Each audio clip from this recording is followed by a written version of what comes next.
Log Horizon, Volume 7. Chapter 3. The Changing Battlefield. Audio source, wuxia-world-audiobook.com. This is irritating, Neotsugu complained. He grabbed a rag from his bag to clean the stains on his armor of silver oath and gaze of Lionheart shield. He had already cleaned his equipment with the waters conjured by the summoners with their undines. The filth from some monsters was harmful to equipment, so cleaning up was important in the aftermath of battles. What irritates you, Mr. Neotsugu? Totoro, who was cleaning her flashy wand, asked. As members of the second party, the duo spent a lot of their time together. Demikis was moody and moved alone, while Vornin and Federico spent their time working with the other members of Silver Sword. Filling in as the strategist of this raid, Shiro worked closely with William and was often summoned by him. This meant Neotsugu and Totoro spent a lot of time together. Maybe the stain will never come off. It might be a curse. What a creepy thing for an idol wannabe to say. For a super charismatic girl like me, it is my natural speech and actions that made me popular. Because I am cute. Yeah, right. The expedition for the day hadn't ended. It was now noon, so they were taking a break and preparing for lunch. They were doing simple maintenance on their equipment by cleaning them by hand, but part of the reason was because Neotsugu had nothing else to do. I am not talking about the equipment. Okay, so you were thinking about me. No way. Neotsugu denied without hesitation. If you forced him to decide between like or dislike, Neotsugu would categorize Totoro under the like column. Chatting with her was fun and not a bother. She was a good partner when they talked about nonsense. Speaking your mind without thinking was very refreshing. It was silly but healing for the soul. He didn't talk about panties all day because of his fetish. You look so down. Wanna look at panties? As if I do that. I think miniskirts are better than hot pants. Let's drop this topic. No, I want to stick with this. Foo. Totoro seemed to be plotting something as she stuck onto Neotsugu with a smug face. Neotsugu then said, "Hey, back off, that's irritating," and peeled her off of him. Being toyed around like that was troubling. Totoro was small and nimble, crawling onto Neotsugu when he let his guard down. Neotsugu couldn't attack her seriously, so he could only react passively. Totoro knew Neotsugu couldn't do anything to her, so she didn't let up on disturbing him. She was just teasing him. How mean of her. And she knew she was cute, which made it even more terrible. I say, doesn't seeing panties make you happy? Ah, what? She said it so naturally that it caught Neotsugu off guard and he didn't give a proper reply. It's like a, wow. That sort of feeling. When you see the panties of a cute girl like me, you will be energized to work the whole day, like a high five with God. Don't you feel that way? Totoro was not joking with Neotsugu, she was expressing her heartfelt thoughts. Neotsugu had to agree with her words, but he refused to express this with his attitude. Even if that's true, that's too arrogant. I understand this feeling more than anyone. I really am a natural idol. You are allowed to let your heart race for me, okay? Totoro, who was snorting her nose smugly, was very impressive. Neotsugu had to admit it. Not minding the other details, this cleric was smiling all the time. This was an important point. Neotsugu strongly believed that a smile was the greatest gift girls could give to the people around them. And Neotsugu would think about Marielle when he was with Totoro. Her smile reminded him of Marielle. The frequency was high, even when Totoro was not around. He was not after the wonderful soft pressure. But even so, it was really troubling. Life back on Earth was much simpler. Neotsugu landed a job and his life was getting stable. He hadn't had a girlfriend for a while, so it wouldn't affect his future dating life. Although there were great aspects in the life of adventurers, it seemed more unstable when he thought about things like that. Running amok. The feelings of Marielle were also important. On the flip side, it was not good to drag it too long, Neotsugu thought as he scratched his face. Ah, that's not how it is. Why are you yelling? Totoro, who had sneaked to Naotsugu's side, was shocked, falling to the stone-cold dungeon floor on her butt. Naotsugu waved his hands to play it down. "Nothing, my bad, sorry." He pulled Totoro up with his hand. Naotsugu's train of thought was disrupted and he lamented, "Well, such things do happen in life. Mr. Naotsugu, you are like a grade schooler who wrote a love letter to the beautiful teacher on a test and was found out by your classmates. What is with this awfully specific comment? Phoo. So, what is the thing that is bothering you?" Totoro's face told Naotsugu that she wouldn't let him run away. But it was a good chance if Totoro wanted to talk about this.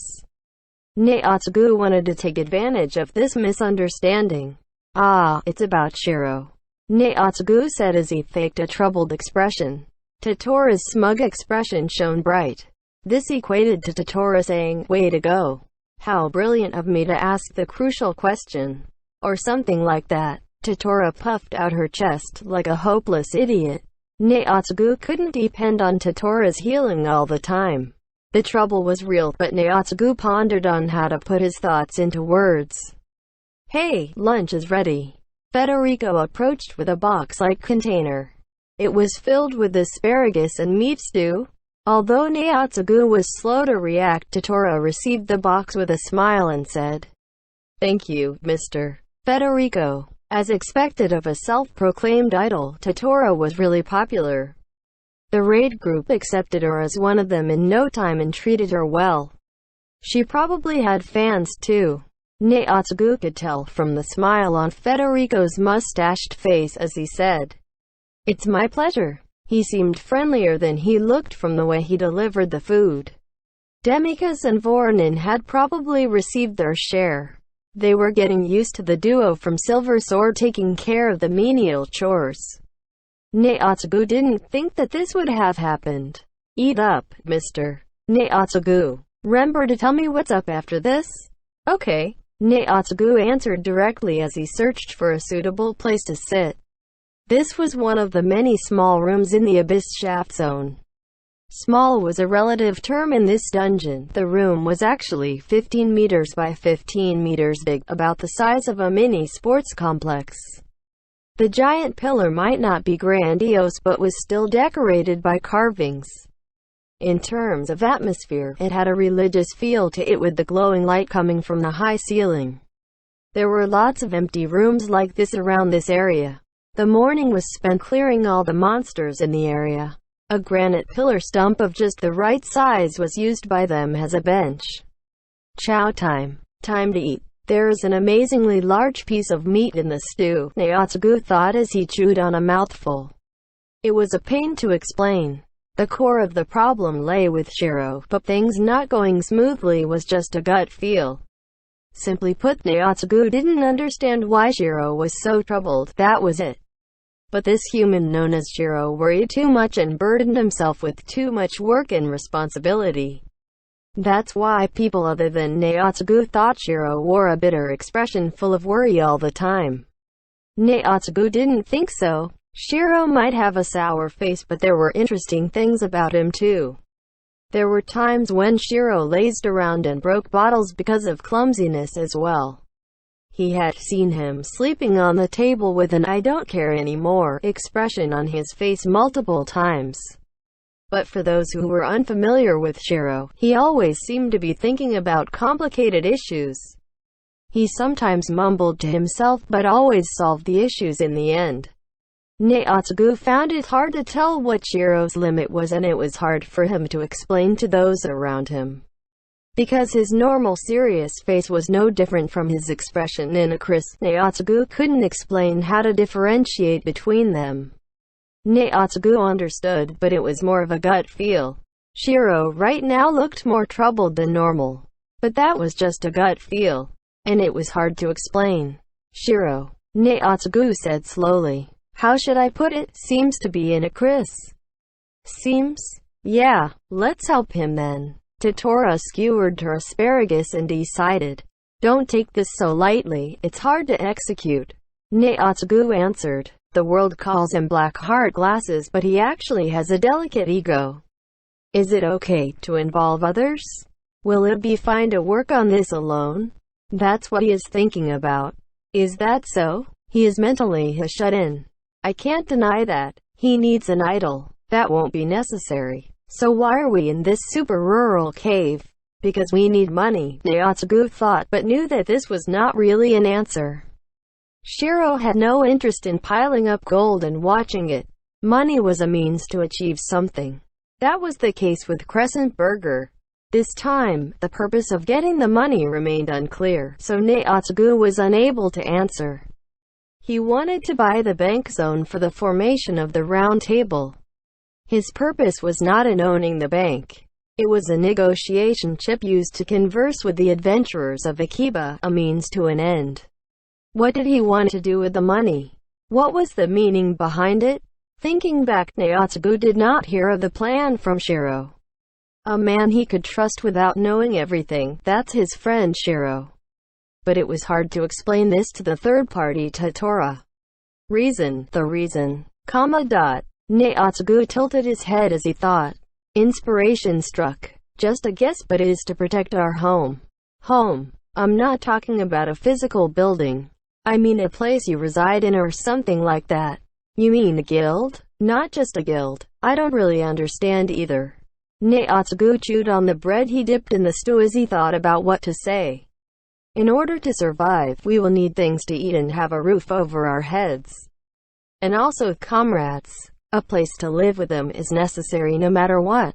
That means a family in the old world, but a guild in this one. Naotsugu had been watching Marielle and the Crescent Moon Alliance for the past 6 months. A place for everyone to relax. Get up from bed, work, have dinner, play and sleep after a hard day's work. Most importantly, the warm and gentle smile that held all this together. But even a guild needs a home. Naotsugu tried to explain to the confused Totoro. Even Naotsugu was unsure about this, digging this up from the depths of his own heart. Speaking of home, that will mean Akiba too. Having a guild in an empty world won't do. Because all sorts of things are interconnected. Even a guild needs a home as well. Be it an organization that provides convenient services or a guild of a friend. The places where we are interconnected with others need to be treated with care too. That should be it. This was the reason that Shiro was fighting so passionately for when forming the Round Table. The city is a gigantic place belonging to everyone. If the city is suffering, all the homes will suffer. In order to protect his home, Shiro is willing to take on the city or even more powerful enemies. A home. Naotsugu was worried about Totoro not getting what he was saying, but he saw an unexpected expression. That was a smug, gentle and strong smile. It is important to protect our home. It is important for us wolves. Mr. Shiro must be quite a guy to command such expectations from Mr. Naotsugu. I really mean it, he is more than what the rumors made him out to be. It's the same for my guild, we are not sure what to do. Is Light Indigo not doing too good? I don't know much about the guild. Did your numbers fall drastically after the catastrophe? Not really. In summary of our conversation, Light Indigo is not a guild or a home. It is more like a holding place. What is that? An idol training center? Naotsugu asked in confusion. Totoro clapped her hands and declared, I am full. Then proceeded to poke at Naotsugu's face and continued. That's probably it. We are idols who exist to protect the homes in everyone's heart. Following along is the right call. My charm radar is beeping here. I will follow this raid to the end even if I have to leave Light Indigo. Naotsugu was not sure why Totoro was smiling so smugly, so he just replied, I'm counting on you. Hachu. Era, what an unladylike way to sneeze. I can't help it, my nose itches. Henrietta criticized Marielle's etiquette as they sat around a table in the warm hall. Henrietta surveyed the room looking for the source of the cold air, but the Crescent Moon Alliance Ding Hall was as peaceful as usual. The ceiling was high in order to accommodate all the members for meals. Crescent Moon Alliance had over 40 members now, and it was not easy to take in so many members. Nevertheless, they still prepared 2 big tables that could seat 16 each. If they kept the chairs, all the members would be able to squeeze in. The rowdy hall during mealtime was a quiet place for the guildmaster Marielle and her confidant Henrietta to relax at night. It gave off a cozy atmosphere. They went through many trials and difficulties in Akiba since the catastrophe. There were not just sad times but also happy times that made you want to dance. After going through all sorts of things, the city seemed to remember the way it should be after the Libra festival. It is a different kind of happiness compared to the formation of the Round Table Council, but the expressions of the people reflected the prosperity and peace they were enjoying. Although the winter was harsher than in the original world, life remained stable in Akiba. Marielle thought so, too. Marielle had endured much stress as a guildmaster for the past half-year, but she had started to relax recently. It was all because Henrietta said, "If you put on a sour face all day, you will turn into a cranky grandma." During that moment she was lectured. The members of the guild averted their eyes from Marielle. She must not forget to smile. She had been too tense even though she didn't mean to be. She need to reflect on this. Marielle sighed softly. The lecturing party. Henrietta seemed rather cheerful lately. Oscar was helping Henrietta with the finances. Although she had to attend to the Round Table Council frequently, Henrietta had found time to relax in the afternoon. The two old friends warmed their hands with the mugs as they took tiny sips of koa. Nami, what is it?" Henrietta asked the young girl who was peeping in from the doorway. She watched Marielle's side of the table, warily avoiding Henrietta. The young girl joined the guild very recently and was still shy. One source of her insecurities was Henrietta, who was trying to sip her koa inconspicuously. But Marielle wouldn't miss the corners of Henrietta's mouth, which were cramping with a smile. The day Nami came to the guild, Henrietta was overjoyed, grinding the young girl like a pay-per-use dryer. She tirelessly toyed with Nami like a dress-up doll, going through over 30 costumes. When Nami burst into tears, her protector Hein the assassin protested Henrietta's action strongly. Henrietta finally restrained her instinct to cuddle cute and small things. Even though Henrietta was reflecting on her actions, Nami was still traumatized by the ordeal. She seemed ready to bolt at any moment. "Want to sit on my lap?" Marielle grabbed Nami by her waist and put her gently on her lap. The young Nami was finally able to see the objects on the table up close. The long table that could seat 16 was filled with Marielle's carpentry tools, Henrietta's accounting books, 2 mugs of koa and things like bags. Henrietta placed the carving knife into the bag for safety. Marielle was thankful for Henrietta's attention to details. As Nami fidgeted on Marielle's lap with her eyes wide open, Marielle could feel her mouth breaking into a smile. She couldn't express it properly in words, but Marielle felt a motherly urge to care for her. The atmosphere of the hall was warm and peaceful under the gentle glow of magic light. They could see the 2 chefs preparing dinner in a part of the kitchen visible from the doorway.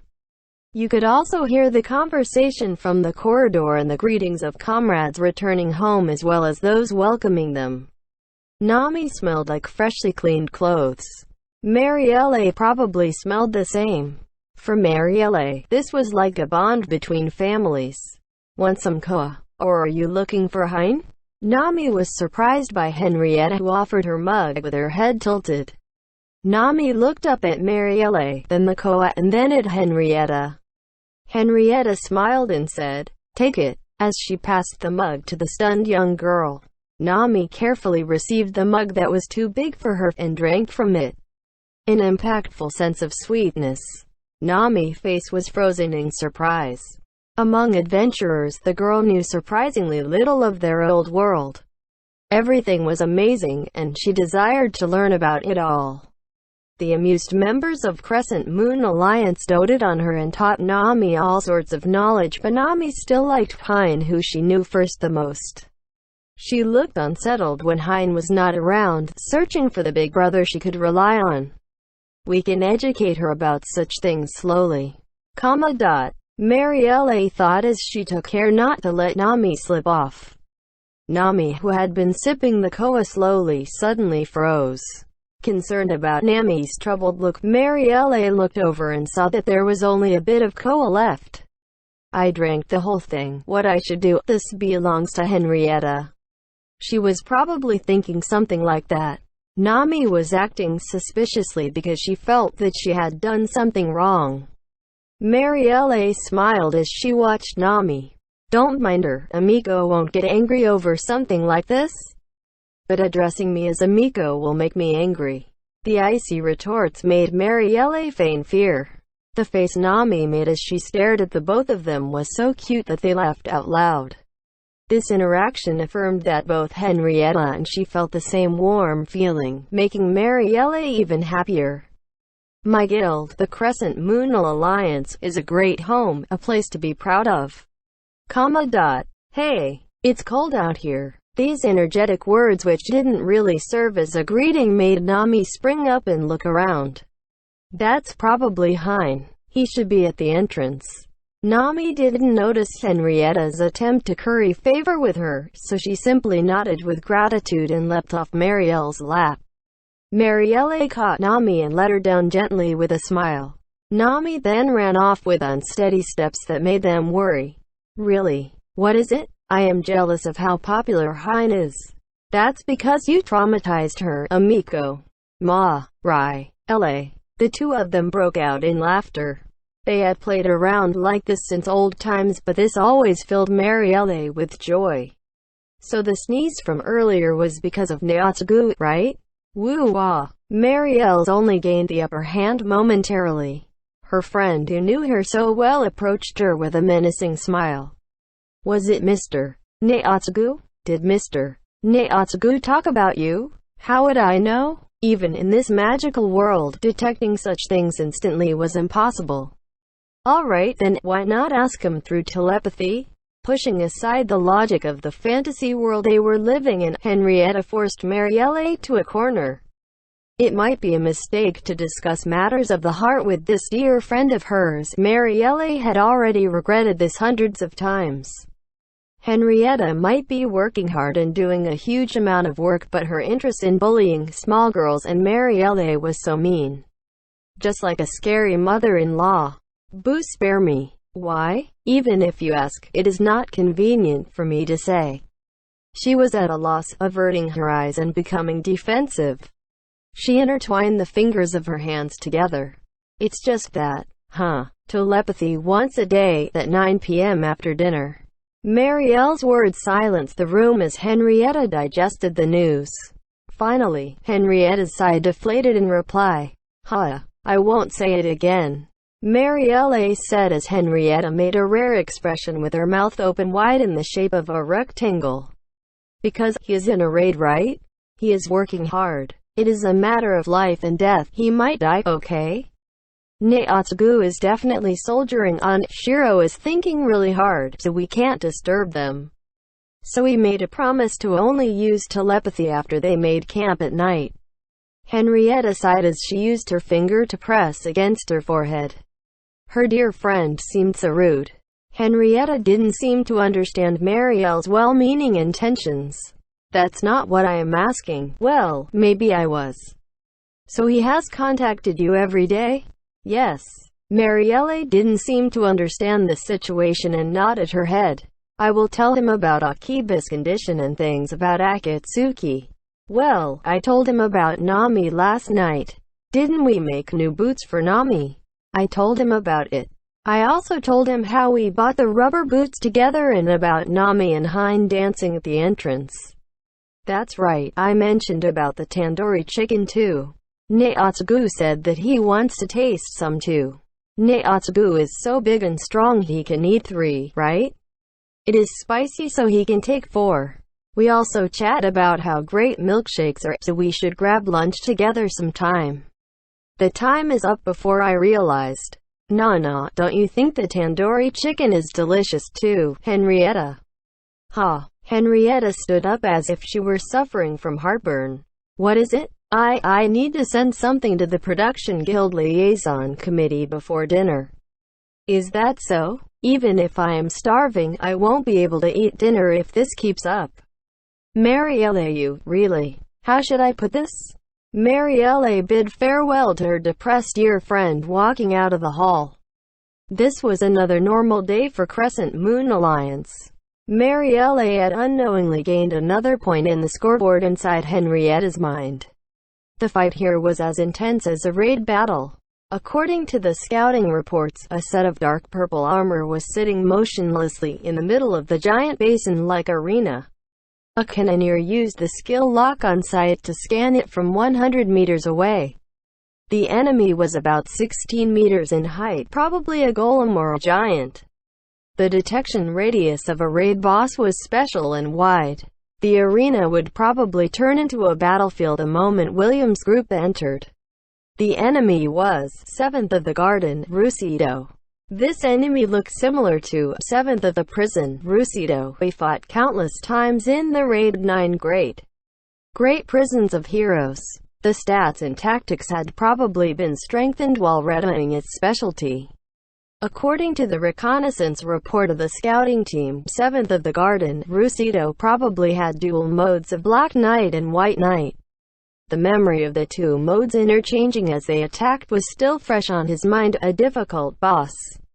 William raised his hand above shoulder level. He knew the eyes of the raid group were on him. They had convened a meeting before this.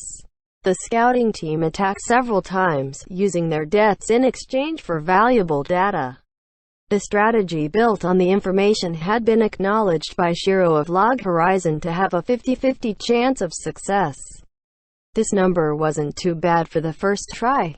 With the preparations done, he felt a heat wave rise from his back. William seized this moment and threw out his hand down. The troops burst AEAD like water from the dam with the signal. The first party led the way, leaping down from the audience seats which surrounded the arena. They slid down the crumbling wall, moving onwards. The attack range of a monster was normally proportional to its size. For goblins which were less than 140 centimeters in height, their range was several dozen centimeters barehanded. Their reach could go up to 1 meter when using kicks or equipped with spears. But for trolls which were 2 meters high, you had to give 3 meters allowance for the reach of their clubs. The humongous raid boss in front of them definitely had an absurd attack range. Silver Sword took Shiro's advice and used 10 meters, 15 meters and 20 meters as a benchmark to train their formation. They learned to gauge the distance through their sight and feel, cutting down on error when estimating the range of the attack. But that would be after they launched their attack.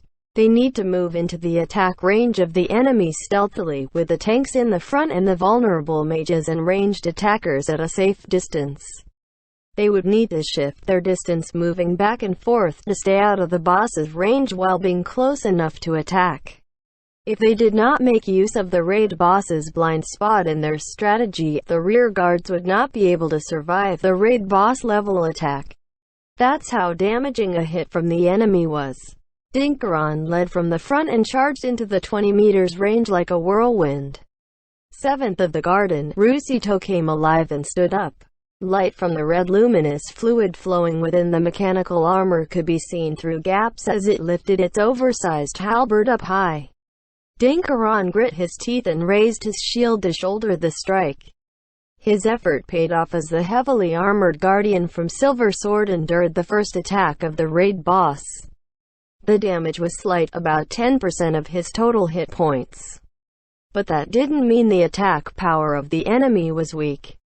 Dinkaron was buffed by a protection barrier before the battle started. A high-level Kanagi could cast a shield which negated 4,500 points of damage. This meant the attack broke through the barrier completely and hurt Dinkaron. Without the protection barrier, this attack would take out more than 30% of Dinkaron's health bar. What a powerful attack, but this was within their expectations. The dispelled barrier was recast. The vanguard of the first party, Dinkaron the Guardian, was the toughest steel at the tip of the arrow. Supported by multiple healing spells, the Iron Warrior made his way to the feet of 7th of the Garden, Rusito, and cast Anchor Howl and Taunting Shout multiple times. The fight started here. Begin the attack, William commanded from the third party. With the support Song of Bards buffing them, all sorts of physical and magical attacks rained onto the raid boss. It was hard to check the status screen in raids, but there was definitely a stupendous number of debuffs cast on Rusito. This was the reason behind gathering all 12 classes for full raids. The same debuff could not stack, but this could be overcome by using a variety of spells instead, which worked wonderfully when fighting powerful enemies. The consecutive attacks lit the sky. The earth trembled from the explosions. Rusito swung his humongous steel weapon in a 10-meter circle, attempting to end all life within this range. This strike caused 2 deaths and brought several melee fighters to the brink of death. Even Dinkaran lost half of his health bar to this cruel attack. But Silver Sword held the line.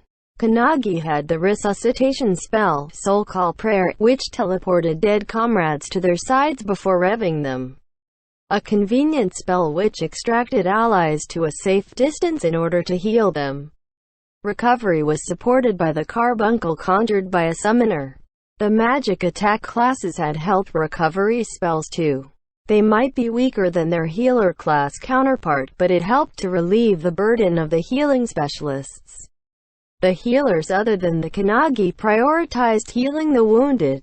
Dinkaran did not back down as he went head-to-head against Rusito. The powerful strike that swept one round was probably the special attack of the raid boss. The members of Silver Sword would etch this blow into their memory. The summoner beside William squeezed a cute and fluffy carbuncle and started counting time. The sound reached the ears of all their allies. Without exception, all special attacks of raid bosses had conditions. The main condition was their recast time. Powerful attacks would not be launched in rapid succession. Each skill had its own cooldown time. It might be 10 seconds or 30 seconds, but it definitely existed. As planned, the summoner started counting to gauge the cooldown time. But he didn't neglect his attacking duties and kept his damage per second up. When Elder Tales was still a game, the time was tracked by a third-party software or just by a physical stopwatch. Every move of the raid boss was recorded for reference and analyzed by the millisecond. With reference to the timer, the attack damage, attribute, area, rate, animation, penetration, critical chance, all these were taken note of. The challengers would also share their information on the cloud servers and discuss it on the forums. They would then try again with better tactics and strategies. 18, 19, 20, 21. The hoarse but steady count of the male summoner mixed with the noise of steel on steel clashes of the sword and the reverberating sound of thunder and fire. All the members focused on the count and the enemy before them. Silver Sword continued to challenge raids in this world swallowed by chaos using primitive and awkward tactics. The strong guild of the past had fallen on hard times. Covered in dirt and forced to the edge, they concentrated on the count and their will for victory. When the count hit 26, 7th of the Garden, Rusito's colossal halberd rose. The horrible strike came again. But William's comrades were fearless. The assassins and swashbucklers leapt into the air. The bards and druids pulled away like a spring. Clerics buffed the defense of the tanks. They handled the second strike much better. The incoming storm after they started counting time was over. There were no casualties. The hit points of many players fell drastically, but they were on the mend with the support of the healing team. They made it through the first phase. They could handle the attack of the enemy. William sneered with a violent look. No. The raid boss covered with blade-like armor definitely had more attacks up his sleeves. And he had not even shifted into alternate modes yet. But things aren't too bad, William thought as he shot his arrows. Before William realized, the words had escaped from his throat and he roared. Up the DPS. We can't win this if we hold back, weaken him. Huge amounts of arrows flew out. Swords clashed, threatening to dissolve the formation. Flaming spells danced and surrounded Rusito. William understood. All boss monsters had an incredible amount of hit points. Just the number alone was enough to turn players off.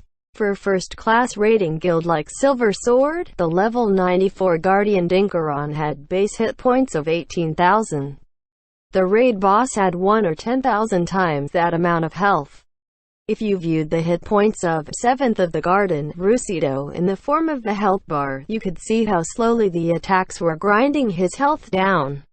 It was hard to even see the damage done when you looked at the health bar. Even so, piling up all this minute damage was the only way to take him down. "Look out below you." The shrill voice came from the bandit, Federico. 7th of the Garden, Rusito suddenly slowed his movements and a black mist and ooze seeped out from his feet. Its wriggling movement covered the entire floor of the arena in a hurry. It deals damage. Its attribute is poison. It hinders action, correction, hinders movement. Attack speed and power are diminished. Dinkaron reported his findings. At his feet was the black ooze with weak flickering lightning as it entangled Dinkaron's metal boots. William hesitated for a moment. It caused damage, but it was very slight.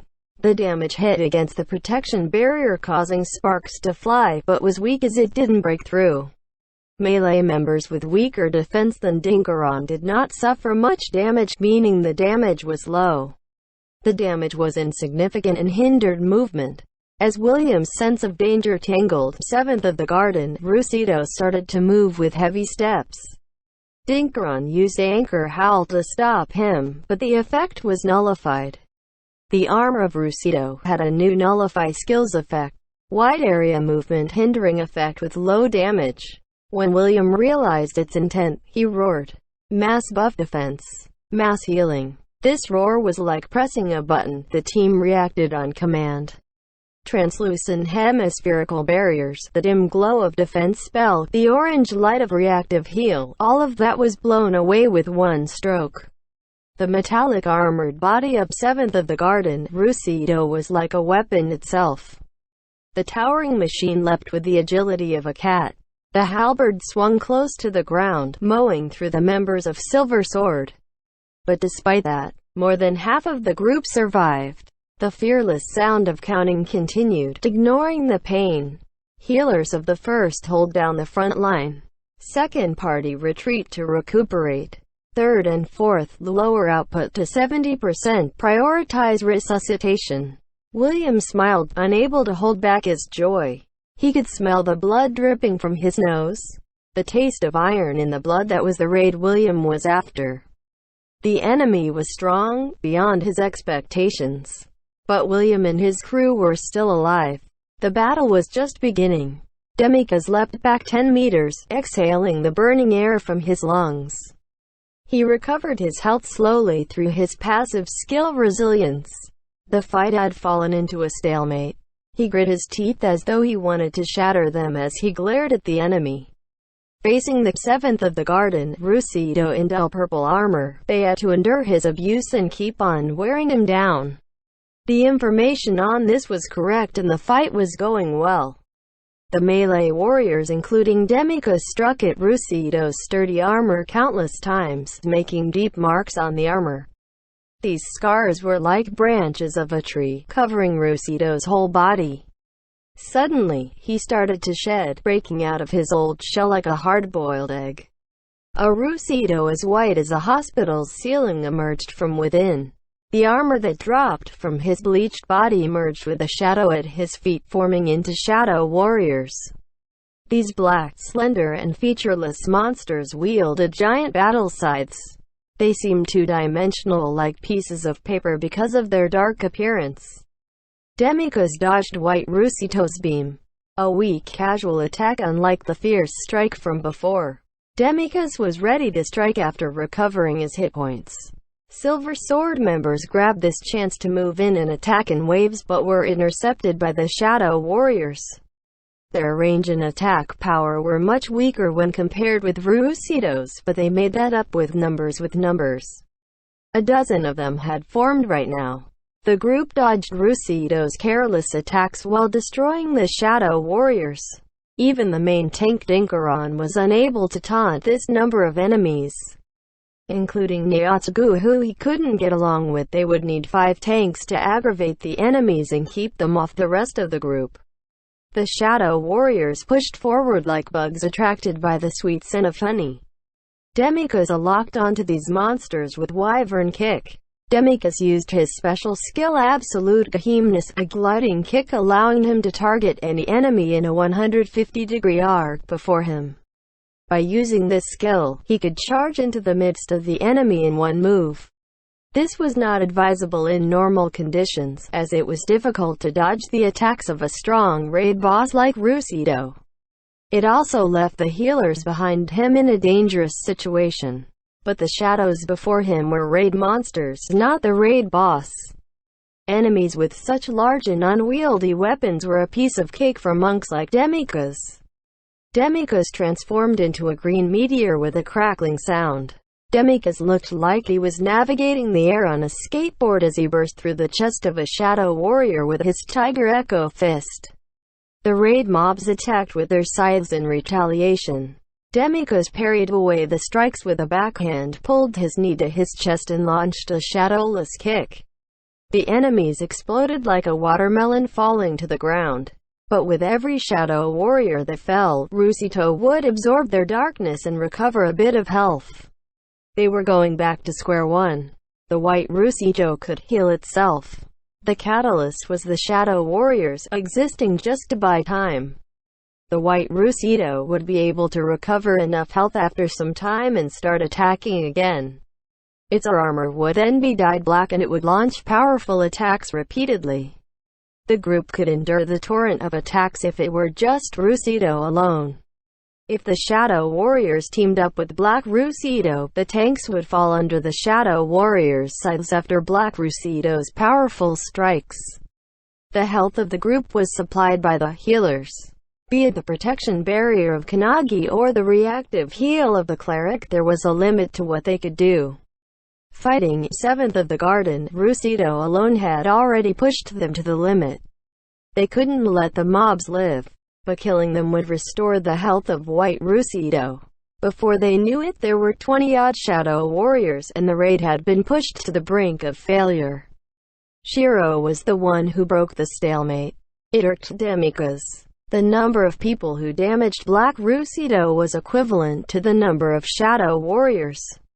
This discovery allowed Silver Sword to pull themselves together, leaving the task of attacking to the powerful players. Healers and supporting members stopped their damage output. This way, they could limit the number of Shadow Warriors that would form to a dozen when Rusido activated White Mode. The coward Shiro, who was directing from behind, was an unforgivable target of vengeance for Demikaze. Both Demikaze's pride and his guild Brigandia were shattered by him. If those three hadn't come to Tsukino, Demikaze would have adapted to this world slowly. That werecat swashbuckler could be forgiven. That swordsman had waved his rapier in front of Demikaze. But that coward didn't even look Demikaze in the eye the whole time. Shiro acted as if he didn't remember Demikaze's name. Demikaze still remembered Shiro's expression back in Tsukino. That man showed no signs of worry when he saw Demikaze. Fine. Shiro was strong, he could tell from this raid. Then at least mock Demikaze a little, even a look of disdain would be fine too. But that enchanter only wore the expression of "don't trouble me." Demikaze vented his anger on the Shadow Warriors. He punched through a warrior with lightning straight. After dodging with Phantom Step, he used Aerial Rave to launch his foe into the air. He attacked its flank with a Wyvern Kick and followed up the air combo with another Wyvern Kick. That was the extent Shiro cared about Demikaze. Demikaze would not rest unless he killed Shiro. His fiery anger burned in his lungs. He swore to torment Shiro one day and make him regret being born into this world. But now was not the time. It was regrettable, but his capability was limited. At this point in time, Demikaze had to acknowledge that Shiro was very strong. Not just equipment, his skills were better than Demikaze too. When Demikos took part in this raid, he wanted to backstab Shiro in the beginning. The Trang substitute for this was the monsters he was massacring. He just wanted to uplift his spirit. His body felt lighter than before. Demikos' fist decimated the monsters, tearing through all the shadow warriors. Just when Demikos thought he had gotten used to the pace of the raid, he noticed a symbol of a dagger circling around his wrist. This unfamiliar dagger was Shiro's keen edge. He realized things were different from what he imagined. He was fighting at such a high level because of the buffing spell of that man. He knew that this would help him by Chang faster and increasing the attack power. Just like what he was experiencing now. A shadow warrior drew near and raised its battle scythe high. There was still half a second of rigidity time left from using Wyvern Kick. Demikos should have taken the blow directly, but that didn't happen. He might fail to notice sometimes, but Shiro had cast spells to assist him ever since they entered the zone. The spell seemed to be called Mind Shock, a magic that used a shock wave to stun the enemy and blur their senses. Leaving normal monsters aside, it would be a great help if it could stun the raid mob for even a second. 1 second was plenty for Demikos, leaping out of the monster's attack range with Monkey Step and counter-attacking with a Dragon Tail Swing roundhouse kick. Demikos going all out to decimate the enemy was within Shiro's calculations. Demikos dropping out of formation in his roundhouse kick. All this valiant effort was done under the watchful eyes of Shiro. This man did not have the power and skill of Demikos. What he could do was to mislead the enemy and cast buffing spells. Such dependence on deception would not work on powerful foes. More importantly, Shiro could preempt what Demikos wanted to do and provide support without Demikos even noticing. Shiro could see right through Demikos' intentions. In a way, Demikos had also grown if he managed to understand to this extent. I will kill you one day. I will do it before everyone. I will smack you till your face is black and blue. You will regret this and spend the rest of your life in tears. First, I will obtain phantasmal gear in this raid. Grind my level, refine my techniques. Demikos leapt through the battlefield, taking out one enemy after another. His class monk had short cooldown time and had powerful attacks. His attack power couldn't match that of weapon specialist classes, but his hit points and abnormal status resistance were top-notch. That's how he managed to roam among the enemies and survive the onslaught of the raid boss, all the while dishing out damage of his own. Demikos was fired up, using his body to strike, kick, parry and attack with all the skills he had. The battle was progressing slowly. Even when the enemy gained the upper hand, William would reorganize the team successfully with his fiery will. Maintain the front lines with tanks and healers, keeping the enemy debuffed. If he could bring out the full potential of this formation, they wouldn't be wiped out so easily. If they could keep this up, fend off the Shadow Warriors and grind off Rusito's health, they would be able to pull it off. But this would take a while with many judgment calls they had to make. The decisions required calm and focus, and need to be made fast with little room for error. Raids were a combination of all these actions. Demikos was heat. Demikos was fire. Concentrating on dodging the attacks in front of him, break through and eliminate them. He moved in on Black Rusito, trying to shatter its armor with thunder-like punches. His mind slowly became empty as he immersed himself in the heat of battle. Compared to his days in the corrupted Tsukino and his fight with Nyana, Demikos was able to focus on the battle without distraction. But he didn't notice the situation had changed until he heard the scream from behind. You couldn't blame Demikos for being caught off guard. Even the veteran raid members were surprised by this attack. The iron gates on the east and west side of the arena were fully open. In the darkness beyond, the bearded frost giant with white pupils, fourth of the garden, Taru Taruga, and the fiery serpent, third of the garden, Ibrahabura, loomed. They entered the arena, bringing a whirlwind of frost and fire with them. Their target was the fourth party that was concentrating on Rusito. The fourth party was wiped out in a blink of an eye, the splash damage from the attack severely hurting the other parties. Demikos could taste the bile coming from his stomach after watching this ridiculous scene. This was too much. Demikos was fighting 7th of the Garden, Rusito, right now. He thought they should be taking them on one at a time. They had to take care of Rusito's minions in this raid battle, making this an even fight. The balance could be destroyed by just adding 1 or 2 more monsters to the mix, enough to wipe out Demikos' group. They were just getting the hang of it, even though their chance of victory was akin to walking on thin ice.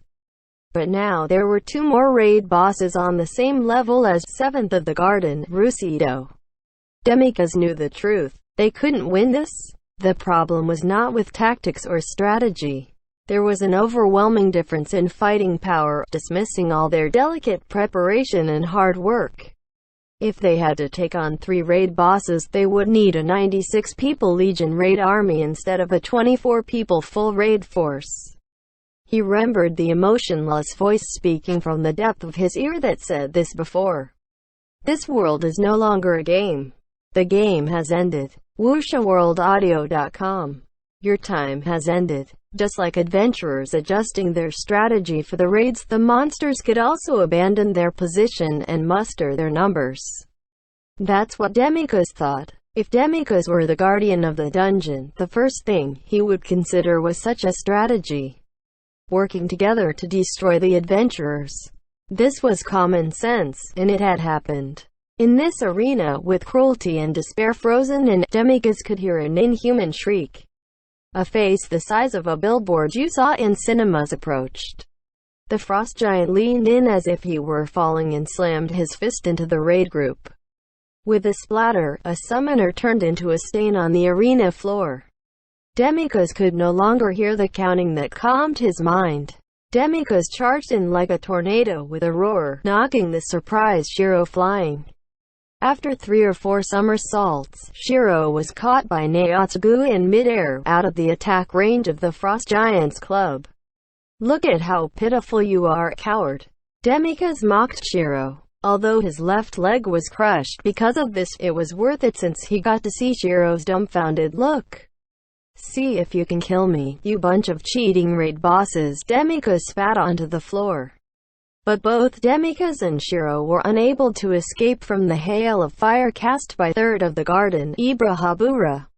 Not just them, but also Naotsugu, William and Totoro. It was the same with the veteran warriors of Silver Sword who were stronger than Demikos, who were able to stampede through countless raids as if they were killing bugs. All the moisture was vaporized in an instant, the flames clearing all sense of pain. The 24-man raid group was wiped out. Krusty exited from the goblin hut that smelled so bad that his nose was bent. Even the renowned strong man of the guild was unable to bear the odor of the goblins. His lieutenant Takayama started to feel lightheaded when they made it halfway through. Compared to the hut piled with dirty hay and filth, even standing under the freezing winter sky was 100 times better. Adventurers had strong resistance to changes in temperature anyway. It was the same with Krusty. He relaxed his shoulders and left the goblins' lodging. There was nothing for him there. All the huts were all the same. A shallow pit was dug in the ground, a pillar was erected, and the roof and walls were made from branches and grass. There were several such primitive huts arranged in rows for each settlement. This was one such hut in the Silver Rack Mountain. There were countless settlements in the mountains with about 50 huts each housing about 300 goblins. Most of these settlements were like empty shells. Krusty's army took out 30% of the goblins. The 70% balance were probably gathered at the Citadel of Seven Falls ruled by the Goblin King. It had been a month since the campaign began. While Takayama Misa and the army marched through the area, they would scout out the surrounding zones and verify the locations of the goblin settlements. They would then plan their attack according to the intelligence they gathered. The campaign was progressing slowly. In the beginning, the consensus of the Round Table was that raiding the Citadel of Seven Falls could be easily done. But the goblins in Eastle had been reproducing and bolstering their numbers with the start of the catastrophe, growing to a colossal scale. This was a curse comparable to a nightmare for the people of the land. On the other hand, these goblins were not a threat for the adventurers of Akiba, at least for the level 90 players in battle guilds.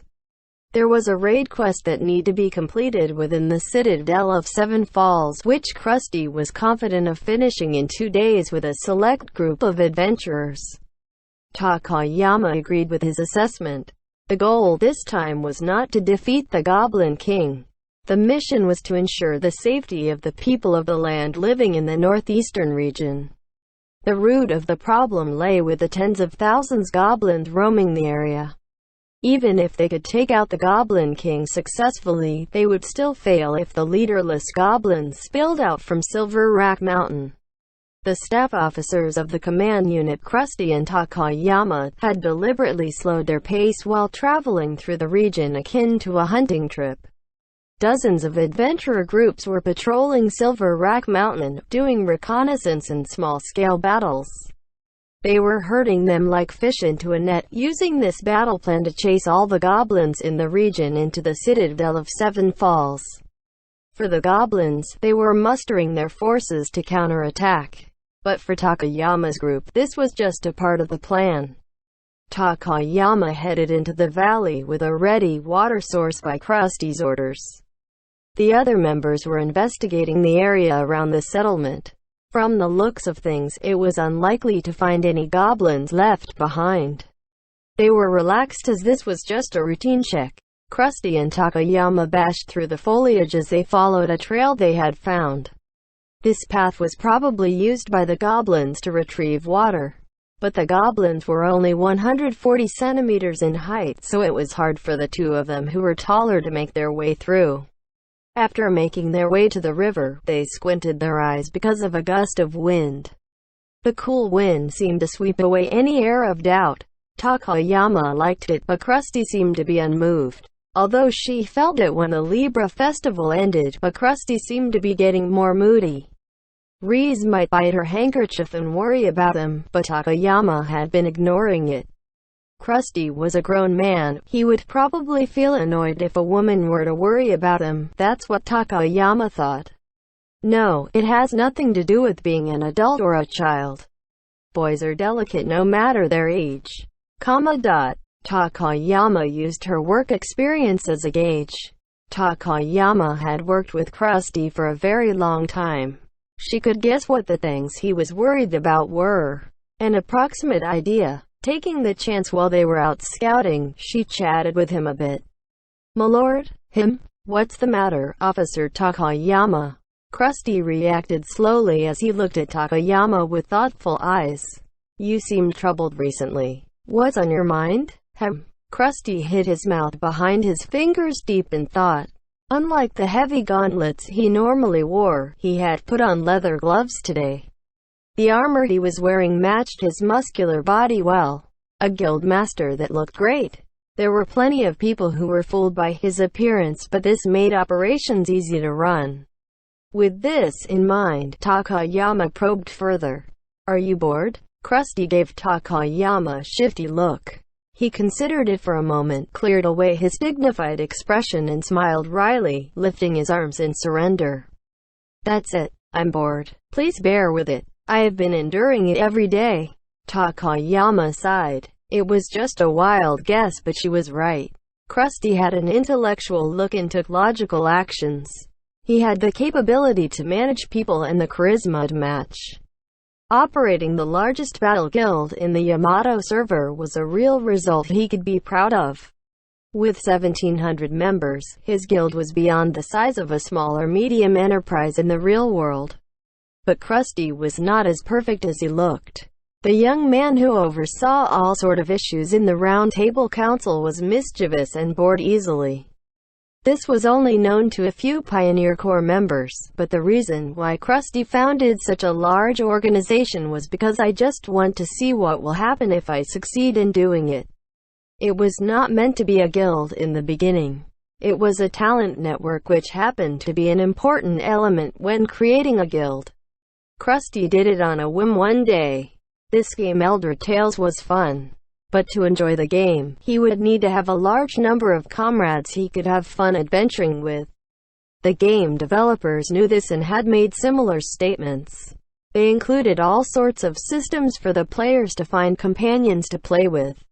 But what if the players come up with a better talent management system and use it to dominate endgame contents? Wouldn't that be interesting? That was why D&D was founded. It was fine even if it were not a guild. He used the guild as a template because it was convenient. When Elder Tales was just a game, the guild activities were communicated through voice chat and an official website. This system was proposed by Krusty. Periodical management meetings and the system of assigning manpower for raids were done the same way. Krusty was interested in delegating command, letting each department plan their own activities to achieve results, and was intrigued by such self-sufficient groups. Hence, even though the guild was very large, it remained flexible without bureaucratic red tape. This continued after the catastrophe too. With the formation of the Round Table Council, Krusty used the chance to push the departments to be more autonomous. As a result, he fulfilled his curiosity of creating a self-sustaining guild, but his offhand approach meant that Krusty was getting less involved with the guild as well. Simply said, he had too much free time. Takayama understood the temper of her friend. This was troubling indeed.